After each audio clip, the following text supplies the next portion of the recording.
کہ کوئی ایک مانیٹرنگ کا ادارہ، کوئی ایک چیزوں کو دیکھنے والا ادارہ جو ہے وہ غیر جانب ادارہ ہو. باہر سے ویسے بھی آپ کے وہاں مبصر آتے ہیں، آپ اقوام متحدہ سے ریکویسٹ کر سکتے ہیں، مل کے آپ کوئی ایسی باڈی بنا سکتے ہیں آپ دوست اسلامی ملکوں کی، جو آ کے اس کو آپ کے سارے الیکشن پروسیس کو دیکھے. یہ میں سمجھتا ہوں کہ سر وہ تو پھر الیکشن کی طرف جانے کے لیے ہم نے یہ ضمنی انتخابات ہوں یا دوسرے ہوں، ہم نے یہ کیئر ٹیکر سیٹ اپ بھی بنایا ہوا جو کہ دنیا میں نہیں پایا جاتا، اور اس کا مقصد یہی تھا کہ یہ ایک جس کو نان کنٹروورشل رہے اور کسی پارٹی کے ساتھ اس کی افیلیشن نہ ہو اور ایک صاف شفاف الیکشنز کروائے جائیں. اب وہ ماڈل بھی یہاں پہ فیل ہو گیا. محسن نقوی صاحب ہوں یا کوئی بھی یہاں پہ جو ابھی کیئر ٹیکر سیٹ اپ پہ بیٹھا ہے، تو سیٹ اپس تو یہاں پہ سارے ہی فیل ہو رہے ہیں. میں نے اسی لیے آپ کو کہا نا کہ اب آپ دیکھیں جی، بات یہ ہے کہ سپریم کورٹ ایک فیصلہ تو کرے گا جی الیکشن ہوں گے، یہ تو اس نے فیصلہ کرنا ہے کیونکہ یہ کانسٹیٹیوشنل ضرورت ہے. دوسرا فیصلہ اس نے یہ کرنا ہے کہ الیکشن کب ہوں گے. یہ فیصلے پہ دونوں پارٹیوں میں کوئی اتفاق بھی ہو سکتا ہے، زیادہ اختلاف کی صورت ہے. اچھا الیکشن ہو جاتے ہیں. اب الیکشن پہ آپ کے اس وقت مسئلہ یہ ہے کہ جو پی ٹی آئی ہے وہ آپ کے الیکشن چیف الیکشن کمیشنر کو نہیں مانتی.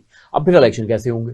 اس کا مطلب یہ ہے کہ آپ کو ایک اور چیز بھی کرنے کی ضرورت ہے. میں ایک بات بتا رہا ہوں، الیکشنز واپس بحال کرنے کی بھی بات کی مطلب یہ کہ اس کی کریڈیبلٹی بحال کرنے کی بھی ضرورت ہے کہ ٹھیک ہے جی آپ کا مسئلہ ہوگا، آپ کی ساورنٹی کا مسئلہ ہوگا کہ آپ کسی دوسرے ملک کو کہیں کہ آ گئی ہمارے یہاں الیکشن کروائیں، لیکن آپ یہ تو کر سکتے ہیں نا کہ آپ کچھ ایسے غیر جانبدار لوگ جو ہیں، غیر جانبدار ملک جو ہیں، غیر جانبدار لوگ ہیں، جیسے ہم نے اس میں 77 میں جب ہوا ہے وہ، اس کے بعد ایک معاملہ چلا ہے، تو جو ہوئے ہیں ہمارے جو مذاکرات ہوئے ہیں اس میں وہ سعودی امبیسڈر بیٹھے تھے. تو اسی طرح سے ایک کو مدد ہم لیتے بھی رہے ہیں، ہمارے ہاں یہ روایت بھی ہے.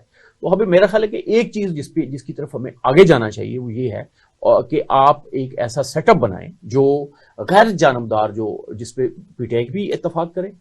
آپ رہنے دیں اس الیکشن کمیشن کو، کچھ نہیں ہوتا، انہوں نے تو ارینجمنٹس کرنے ہیں نا. تو اگر کوئی اوپر بیٹھنے والا ہوگا تو اگر فرض کریں کہ وہ ایک ایسا سیٹ اپ بنا لیتے ہیں جس میں وہ چیزوں کو مینیج کر سکتے ہیں، مانیٹر کر سکتے ہیں، تو اگر کسی جگہ پہ کوئی گڑبڑ ہوگی تو اس کو دوبارہ بھی کیا جا سکتا ہے. لیکن اگر آپ اس کے بغیر الیکشن میں جائیں گے تو میں نہیں سمجھتا کہ یہ الیکشن جو ہیں وہ پھر اس کی کوئی کریڈیبلٹی ہوگی. بلکہ اس وقت جو پاکستان کی صورتحال ہے وہ اس میں بہت ایک معاملہ ہوا ہے کہ آپ کا ڈیفالٹ ہونے کا خطرہ ہے. اس میں آپ اتنے مہنگے الیکشن کروا کے. بالکل فاقر صاحب سے پوچھتے ہیں. فاقر صاحب آپ بتائیں کوئی ایسی پاسبلٹی ہے، کیونکہ again caretaker set up کی بنیادی وجہ یہی تھی کہ ایک ایسا سیٹ اپ بنایا جائے جہاں پہ دونوں پارٹیز کی نمائندگی نہ ہو، ایک بالکل ہی یونیلیٹرل سا ہو اور ایک صاف شفاف انتخابات کی جانب جایا جائے. اب انٹرنیشنلی بھی اگر بات کریں، اگر ڈوگر صاحب جس طرح ہمیں پریفر کریں تو ہم نے تو ان پہ بھی الزام لگا دینا ہے. ہم تو بلکہ آج بھی کہتے ہیں کہ ایک انٹرنیشنل اسٹیبلشمنٹ بھی ہے جو پاکستان کو چلا رہی ہے، تو پھر کون کیسے معاملات بہتر ہوں؟ دیکھیں، جہاں تک پاسبلٹی کا سوال ہے، پاسبلٹی ہمیشہ ہوتی ہے. سیاست جو ہے وہ اصل میں ناممکنات کو ممکنات میں تبدیل کرنے کا نام ہے.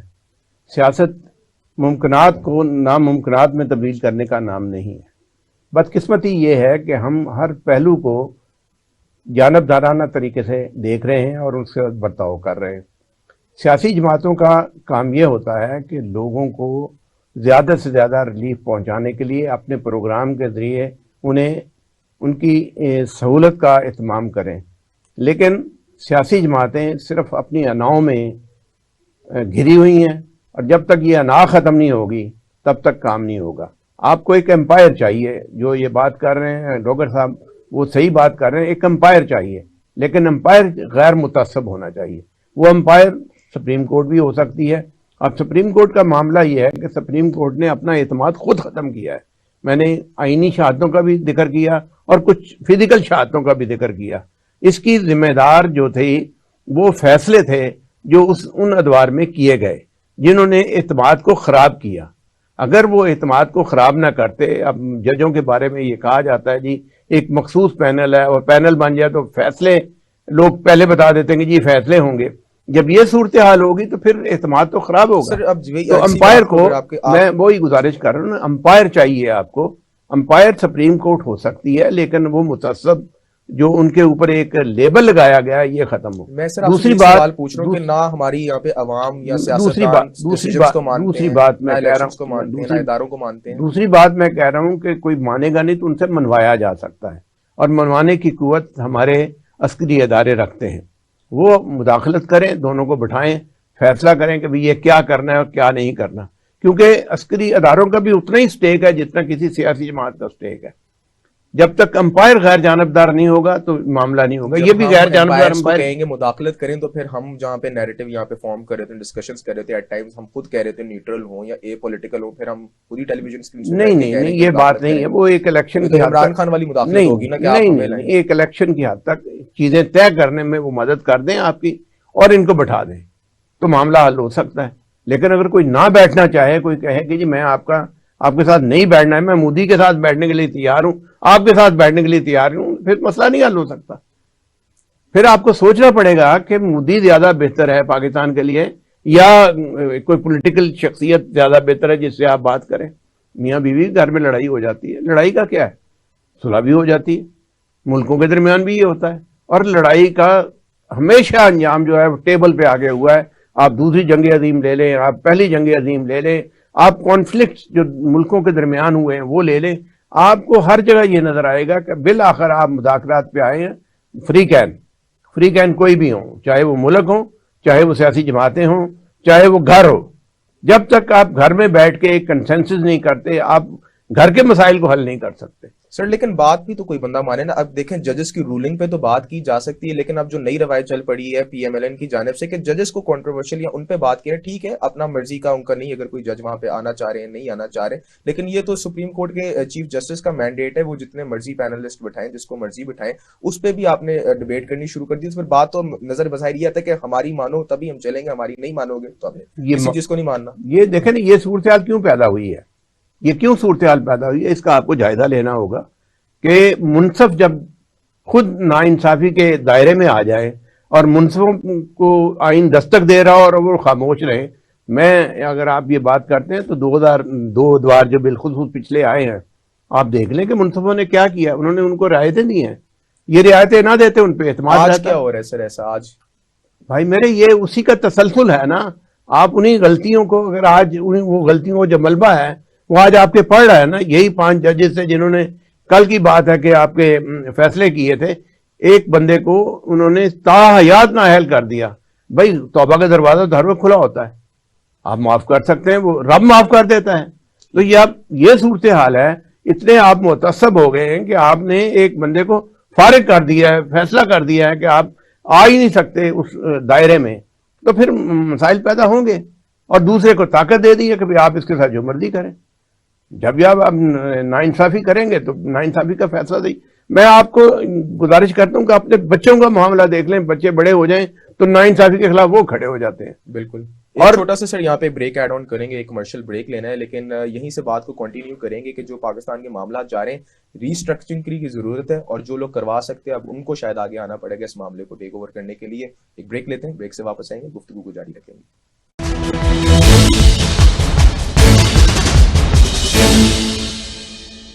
بسم اللہ الرحمن الرحیم. پاکستان میں 127 ٹی وی چینل کام کر رہے ہیں. اس کے علاوہ بھی بے شمار انٹرنیشنل چینل ہیں جو پاکستان میں دیکھے جا رہے ہیں. میں نے ہمیشہ سے ایسے کسی چینل کی تلاش میں رہا ہوں جو ملکی کلچر اور خواتین کے مسائل, نوجوانوں کے لیے رہنمائی اور ان کی بے مقصدیت کو دور کرنا, سپورٹس کے لیے کو بڑھانے کے لیے کام کرنا, اور پاکستانی معاشرے میں ایک پازیٹیو امیج کو پوری دنیا کے سامنے پیش کرنا. میں ایسے چینل کی تلاش میں رہا ہوں. اسپیشل ٹی وی کے آنے کے بعد میں یہ امید کرتا ہوں کہ جیسا کہ میں ان تمام دوستوں کو جانتا ہوں مدت سے جو میڈیا کے فیلڈ میں کام کر رہے ہیں, تو میں یہ امید کرتا ہوں کہ انشاءاللہ العزیز یہ لوگ میری امیدوں پر اور میری خواہشات پر پورا اتریں گے, اور پاکستان کے اندر ایک ایسے ٹی وی کو متعارف کرانے یہ لوگ جا رہے ہیں جو پاکستانی کلچر کو پازیٹیولی پوری دنیا کے سامنے پیش بھی کرے گا, اور یہاں پر محروم طبقوں کی بھی نشاندہی کرے گا, ان کی مدد بھی کرے گا, اور ہمارے نوجوانوں کے لیے ایک رہنمائی کا ذریعہ بھی ہوگا. سپورٹس کا میدان ہو یا تعلیم کا ہو یا ٹیکنالوجی کا ہو, تو وہ کسی سے پیچھے نہیں رہے گا. میں امید کرتا ہوں کہ اسپیشل ٹی وی انشاءاللہ العزیز بہت جلد ان 127 میں سے اپنا ایک اہم مقام بنا پائے گا انشاءاللہ العزیز. میری تمام تر دعائیں بھی اس ٹیم کے ساتھ ہیں, اور میں یہ توقع بھی رکھتا ہوں کہ انشاءاللہ العزیز اسپیشل ٹی وی ایک نہ ایک دن بہت ہی ایک اچھے انداز سے ابھر کر سامنے آئے گا، امید ہے انشاءاللہ۔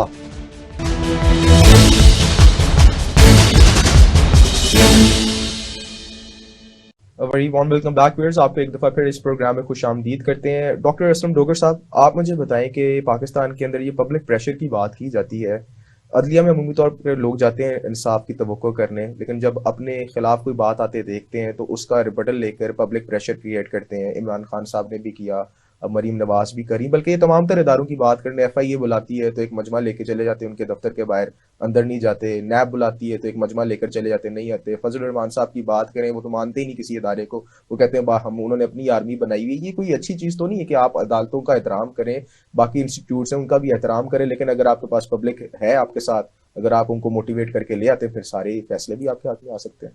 چرچل نے کہا تھا کہ یہ اپوزیشن کا فرض ہے کہ وہ ہر قدم پہ حکومت کی مخالفت کرے۔ تو اگر کسی جگہ پہ کسی حالات میں اپوزیشن کو حمایت کرنی پڑے حکومت کی، تو یہ جو حمایت ہے یہ کس کی صورت میں نہیں ہونی چاہیے، کک کی صورت میں ہونی چاہیے۔ لیکن مسئلہ اب یہاں پہ یہ ہے کہ جو حکومت ہے اور جو اپوزیشن ہے وہ دونوں کس کی بجائے کک کی استعمال کر دیں گے ہمارے یہاں، یعنی دونوں میں سے کوئی بھی یہ ہے کہ گورنمنٹ جو ہے وہ بھی یہ آپ بعض اوقات آپ دیکھیں کہ وہ اپوزیشن کی طرح بیہیو کرتی ہوئی نظر آتی ہے، یعنی جو گورنمنٹ کے وزراء ہیں وہ وزراء کی طرح بیہیو کم کرتے ہیں، وہ پولیٹیکل اپوننٹ کی طرح زیادہ بیہیو کرتے ہیں۔ وہ ادھر سے اگر بڑک آتی ہے تو اس سے بڑی بڑک وہ حکومت والے لگاتے ہیں۔ حکومت عام طور پہ کوشش یہ کرتی ہوتی ہے کہ وہ پولیٹیکل ہیٹ پیدا کرنے کو اوائڈ کرتی ہوتی ہے، لیکن یہ چونکہ الیکشن کا سال ہے اور دونوں پارٹیز کا خیال ہے کہ جتنا ہم زیادہ شور مچا لیں گے لوگ اتنی ہماری بات سنیں گے، تو میں یہ سمجھتا ہوں کہ یہ باتیں ساری اپنی جگہ پہ ہیں کہ ایک غیر جانبداری کا تاثر بھی ہونا چاہیے، لیکن اگر آپ تھوڑا سا غور کریں تو دیکھیں پی ٹی آئی والوں نے کچھ بھی کہا گورنمنٹ تبدیل ہونی تھی، ہو گئی۔ نون لیگ نے کچھ بھی کہا، پنجاب میں گورنمنٹ ان کی نہیں بنی، چودھری پرویز الہی کی گورنمنٹ بن گئی، وہاں پی ٹی آئی کی گورنمنٹ بن گئی۔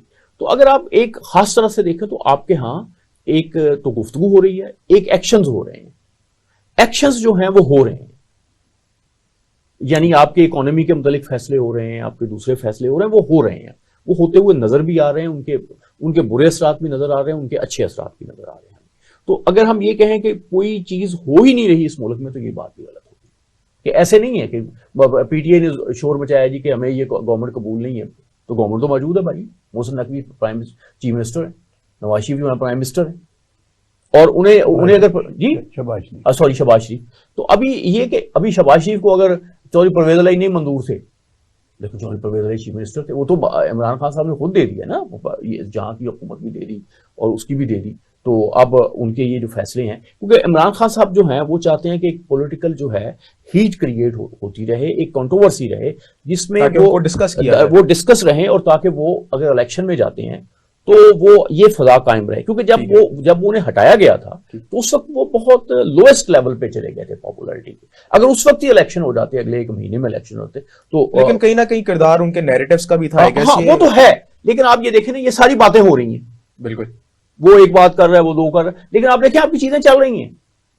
جو مسائل اصلی ہیں وہ تو بڑے ہیں، وہ آپ کے نہیں، آپ دیکھیں نا آپ کے نیگوشیشنز بھی ہو رہی ہیں، آپ کے آئی ایم ایف کے ساتھ بھی معاملات چل رہے ہیں، آپ کی جو ایک کیئر ٹیکر گورنمنٹ بننی تھی وہ بھی بکھری ہوئی ہیں، چلنے سے بہتر ہے بکھری ہوئی ہیں، لیکن آپ اگر تھوڑا سا غور کریں گے، آپ یہ بھی اس سارے انتشار میں، اتنے بڑے انتشار میں ان چیزوں کا اس طرح سے چلنا، یہ اس میں بھی آپ کو ایک حیرت کا پہلو تو نظر آئے گا۔ اللہ کی طرف سے چل رہی ہیں۔ فاقر صاحب آپ کی جانب آتے ہیں، آپ سے بلکہ پوچھنا چاہوں گا کہ ڈوگر صاحب نے ایک اچھی بات کی کہ اپنے آپ کو پولیٹیکلی ایکٹیو رکھنے کے لیے کام آپ کچھ بھی نہ کریں لیکن نعرے بازی کریں اور اپنا نیریٹو فارم کریں، ایک ایجنڈے کی بیس پہ چلیں تو آپ ایکٹیو رہتے ہیں، اور عمران خان صاحب میرے خیال سے اس کی ایک ایلیٹ ایگزامپل ہے۔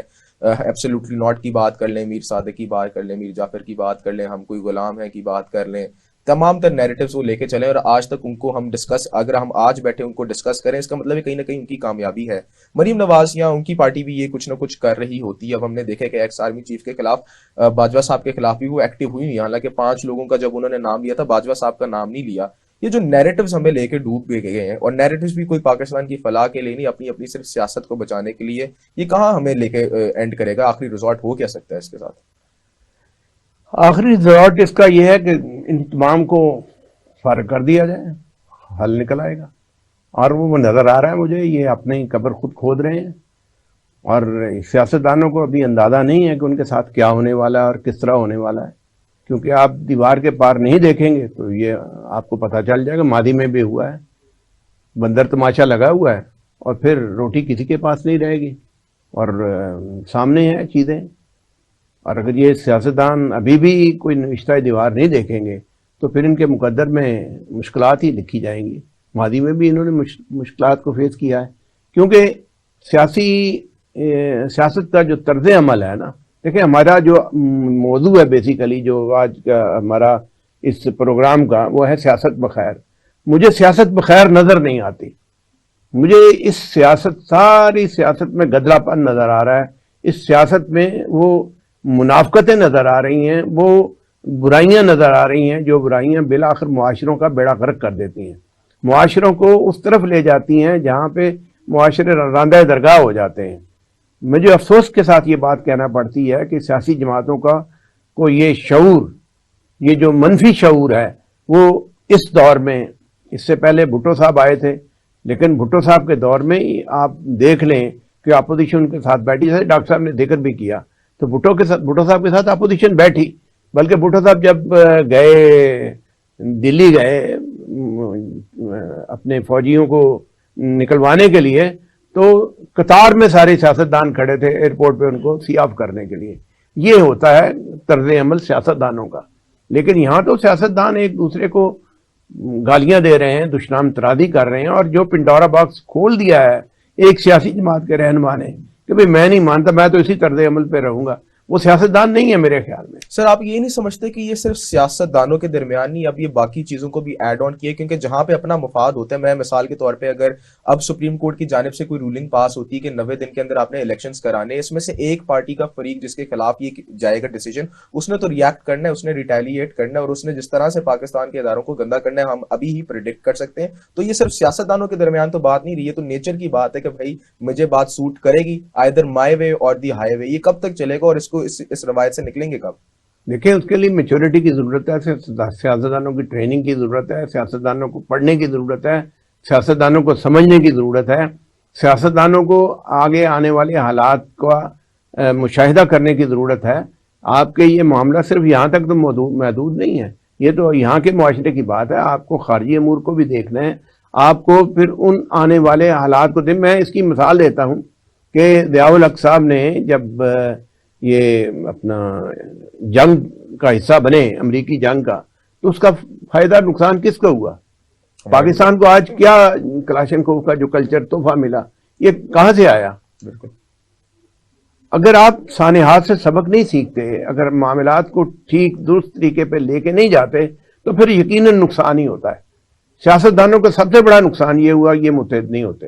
متحد نہیں ہوں گے پھر یقینی طور پہ تیسرا فریق اس کا فائدہ اٹھائے گا، لوگ تماشا دیکھیں گے، پھر اب جو ہوگا وہ شاید پہلے مارشل لاؤں سے مختلف مارشل لا ہوگا. میں آپ کو گزارش یہ کرتا ہوں کہ یہ طرز عمل تبدیل کرنے کی ضرورت ہے. جب تک سیاسی جماعتیں آپس میں مل بیٹھ کے ڈائیلاگ نہیں کرتی، چاہے سیکنڈ ایئر کرے، چاہے تھرڈ ایئر کرے، چاہے فرسٹ ایئر کرے، لیکن بیٹھیں، ڈائیلاگ کریں، مسائل کا حل نکالیں، اور پھر یہ مسئلہ، یہ پاکستان آگے ترقی کرے گا. نہیں تو یہ سیاستدان فارغ ہو جائیں گے. میری یہ پریڈکشن ہے. سیاسی جماعتیں تو رہیں گی لیکن کنسنسس کی ضرورت ہے. بالکل آپ صحیح کہہ رہے ہیں. اسلم صاحب آپ سے جاننے کی کوشش کروں گا کہ سیاسی ٹریننگ تو ہم نہیں توقع کرتے کہ ہمارے سیاستدانوں میں ہوگی، لیکن یہ پاکستان کے اندر ایک کلچر پایا جاتا ہے کہ اے ٹیم بی ٹیم بنائی ہوتی ہے. بیوروکریسی کی بات کریں، میری بھی بیوروکریسی ہے، اپوزیشن کی ایک الگ بیوروکریسی ہے. اسٹیبلشمنٹ کو ہم ویسے نعرے بازی کی حد تک تو کہتے ہیں کہ جی دیکھ لیں گے، کر لیں گے، یہ نہیں ہونا چاہیے، مداخلت نہیں ہونا چاہیے، لیکن بیک ڈور ابھی بھی رابطے چل رہے ہیں. عدلیہ کے ساتھ بھی اب آج کل یہی چل رہا ہے. ہمیں نظر آتا ہے کہ عدلیہ اے، عدلیہ 2 فارم کر گئی ہے. میرے ججز اور ہیں، آپ کے ججز اور ہیں. کیسے معاملہ چلیں گے؟ کیونکہ آپ نے تو پورے سٹرکچر کو ہی ٹیک اوور کر لیا ہوا ہے، آپ نے اپنا بٹوارا کر لیا ہوا ہے. اگر آپ کے مطابق اس سٹرکچر میں لوگ بیٹھیں گے، ابھی سی سی پی او کی ہم دیکھ رہے تھے، چل رہی تھی اس کی بھی کیس کی رولنگ چل رہی تھی. اگر وہ سی سی پی او پی ٹی آئی والوں کا لگ جائے وہ خوش ہیں، کوئی اور آ کے لگ جائیں گے جی محب وطنی نہیں غدار ہے. یہ روایت اگین پاکستان کو کتنا ڈیمیج کر رہی ہے، اور بھی پھر سیاسی ٹریننگ کی بات آتی ہے آئی گیس. دیکھیں اگر تو آپ سیاسی حالات کو دیکھیں، ماضی کو دیکھیں، ہسٹری کو دیکھیں، تو ہمیں لگتا ہے کہ ہم کسی بڑے ڈیزاسٹر کی طرف بڑھ رہے ہیں. لیکن بات یہ ہے کہ یہ جو خطہ ہے نا، یہ کوئی 5000 سال اس کی تاریخ ہے. اس خطے نے یہاں پہ بہت لوگ آئے ہیں, وہ یعنی آدمی سمجھے کہ حملہ آور آئے ہیں, دوسرے آئے ہیں, یہاں پہ بہت سے معاملات ہوئے ہیں. تو مجھے زیادہ امید یہ ہے کہ جو عوام میں, ہمارے عوام کا یہ جو 5000-6000 سال کا ایک ریزسٹنس کا, ریزیلینس کا تجربہ ہے, یہ کوئی نہ کوئی راستہ ضرور نکالے گا. بہت سے پاکستان کی تاریخ میں ڈیڈ لاکس آئے ہیں, بہت سے حالات ہوئے ہیں خراب, دنیا میں کے بھی کئی ممالک میں زیادہ خراب ہوئے ہیں, انہوں نے کوئی نہ کوئی صورت نکال لی ہے. تو مجھے امید ہے کہ ہم اس میں ایک پہلی بات تو یہ ہے کہ ہم اس کو تھوڑا پازیٹیولی سوچیں چیزوں کو, اور تھوڑا سا میں سمجھتا ہوں کہ لوگوں کا پریشر بھی لوگوں پہ جائیں, کہ لوگ جانا چاہیے لوگوں کا پریشر اپنے لیڈروں کو کہ بھائی آپ ہمیں خودکشی کی طرف کیوں لے کے جا رہے ہیں. یعنی اس وقت یعنی دیکھیں نا کیا ہوتا ہے کہ فرض کریں دونوں پارٹیز کے لوگ 10-10 ہزار جو ہے وہ چٹھیاں چلی جائیں کہ یار بیٹھ کے آپ کو کنسنسس کرو, دباؤ. اصل میں اس وقت جو اصل مسئلہ یہ ہے کہ عوام کا ایک پریشر جو ہے بلڈ بھی ہو سکتا ہے کہ عوام اگر فرق ہو دونوں پارٹیز کے کہیں گے ٹھیک ہے ہم آپ کے ساتھ ہیں, آپ کو ووٹ دیں گے, لیکن آپ بہیو کرو. لیکن ہماری پولیٹیکل ٹریننگ ہی نہیں اس طرح سے کہ ہم سوال کر سکیں, ہمیں جو چیز فیڈ ہم بریانی پہ جا کے ووٹ دے آتے ہیں. ابھی آپ کے سامنے ہونا تو ساری کیسز آپ کو ہمارے ہاں پولیٹیکل ٹریننگ ہی نہیں تھی, وہ بھی ایک انگریز لے کے آیا, یہ ایک نیا کلچر آیا, نئی چیزیں آئی. اب ایک نئی چیز اصل میں اب دیکھیں جو آپ کا میڈیا ہے نا اسے ہر چیز کو کنفیوز کیا ہوا ہے. اس نے رسپانسبلٹی کا جو فیکٹر ہے نا, ویسٹ نے ہمیں میڈیا بھیجا ہے نا, تو وہاں تو آپ خبر نہیں لے سکتے, کوئی کمنٹس نہیں دے سکتے, تصویر نہیں لے سکتے, وہاں تو بڑی ریسٹرکشنز ہیں. یہاں تو جو ایک آزادی ہے وہ لوگوں کو نقصان پہنچانے کی آزادی بھی آپ کو حاصل ہے نا, آپ کسی کے خلاف گفتگو کر لیں, آزادی حاصل ہے, یہ میری آزادی ہے. ویسٹ میں نہیں ہے یہ آزادی. ہم الٹیمیٹلی جب آپ اینڈ پہ خرابی کے جاتے ہیں تب بھی ایک صورت نکلتی ہے چیزوں کو ٹھیک ہونے کی. میرے خیال ہم خرابی کے اینڈ پہ پہنچ گئے ہیں. اب انشاءاللہ تعالیٰ ہمیں امید کرنی چاہیے, ہمیں لوگوں سے بھی بات کرنی چاہیے کہ وہ اپنے لیڈروں سے بات کریں. وہ کہیں گے آپ تھوڑی سی تو بات یہ ہے کہ ہم آپ کی عزت کرتے ہیں, آپ قومی لیڈر ہیں, آپ پرائم منسٹر بنے ہیں یا بننے والے ہیں, تو یہ زبان آپ کو زیب نہیں دیتی. یا ہم ہمارے منسٹر ہیں یا منسٹر بنیں گے, اس طرح کی گالیاں تو آپ کو نہیں دینی چاہیے. میرا خیال 4 لوگوں کو تو اٹھ کے کہنا چاہیے. امید ہے کہ اگر 4 لوگ بھی اٹھ کے کہیں گے, ہم بھی یہاں کہہ رہے ہیں یہ بات کہ بھائی لیڈرز بہیو کریں. ٹھیک ہے فاخر صاحب, آپ سے پوچھنا چاہوں گا کہ اب جو بھی رولنگ آتی ہے سپریم کورٹ کی جانب سے, بہتر یہ نہیں ہوگا کہ جو بھی جس کے حق میں آتی ہے, جس کے خلاف آتی ہے, اس کو ایکسیپٹ کیا جائے, قانون اور آئین کو پریویل کرنے دیا جائے اور قانون کے تحت اپنی زندگی اور آگے بڑھا جائے, نہ کہ اس کو ریپٹل کیا جائے اور وہی جس طرح کے پہلے ایک نیریٹیوز چلتے تھے کہ جی ثاقب نثار آ گیا اور باقی رولنگ کی بات تو تب آئے گی جب کورٹ کو اس کو ہیرنگ کرے گی. مجھے تو ایسے لگتا ہے کہ اس کی مینٹینیبلٹی جو ہے وہ ایٹ کوسچن ہے. اس کے بعد ججز کا جو اپنا بیٹھے ہیں ججز وہ بھی ان کوسچن ہے. رولنگ اگر ایسی آئے کہ جو سب کو قبول ہو تو اس کا طریقہ یہی ہے کہ سارے جج بیٹھ جائیں اور ایک کنسنسس کریں اور پھر جج کوئی نہ کوئی راستہ نکال لیں گے. میں سمجھتا ہوں کہ ہمارے ہاں لوگ اچھے لوگوں کی کمی نہیں ہے. اختلاف ہے, اختلاف گھر میں بھی ہوتا ہے, اختلاف معاشرے میں بھی ہوتا ہے, اختلاف ملک میں بھی ہوتا ہے, اختلاف پالیسی پہ بھی ہوتا ہے. اختلاف جو ہے کوئی اتنی بری بات نہیں ہے, لیکن اختلاف کو دشمنی کا رنگ دینا یہ بری بات ہے. ابھی تک سیاسی جماعتوں میں اب اختلاف دشمنی کی حد تک چلا گیا ہے. اس ٹیمپریچر کو کم کرنے کی ضرورت ہے اور سپریم کورٹ کو یہ موقع ملا ہے کہ اس نازک جنکچر پہ اپنا کردار ادا کرے. میں نہیں سمجھتا کہ سپریم کورٹ اس وقت کوئی ایسا فیصلہ نہیں کر سکتی جس سے یہ انتشار کا خاتمہ ہو جائے. میں نہیں سمجھتا کہ سپریم کورٹ کوئی ایسا فیصلہ کر دے جس سے تمام طبقات مطمئن ہو جائے. یہ آپ ٹھیک کہتے ہیں کہ ایک کو فائدہ ہوگا ایک لوزر ہوگا, لیکن اس کا یہ مطلب نہیں کہ ملک کی سلامتی کو داؤ پہ لگا دیا جائے. اس وقت ہماری سلامتی بھی داؤ پہ لگی ہوئی ہے, معیشت ڈوب رہی ہے, حالات خراب ہے, مہنگائی بڑھ رہی ہے. ویسے بھی لوگ باہر نکل آئیں گے اور اگر لوگ لیڈر لیس اگر کبھی اس ملک میں شروع ہو گئے مظاہرے, پھر روکنا مشکل ہو جائے گا. اس سے بہتر ہے کہ ہمارے معاشرے کے لوگ کسی ایک لیڈر کی رہنمائی میں یا کسی ایک پالیسی کی رہنمائی میں باہر نکلیں, حکومت کو بھی مجبور کریں اور عدالت کو بھی مجبور کریں کہ انصاف کریں. بالکل, اور انصاف اسی صورت میں ہوگا جب سارے لوگ غیر متعصبانہ رویہ اختیار کریں گے. سیاسی جماعتیں اور اب سپریم کورٹ پہ کندھوں پہ یہ بہت انتہائی نازک ذمہ داری ہے کہ وہ اس دانشمندانہ طریقے سے اس معاملے کو حل کر سکتی ہے.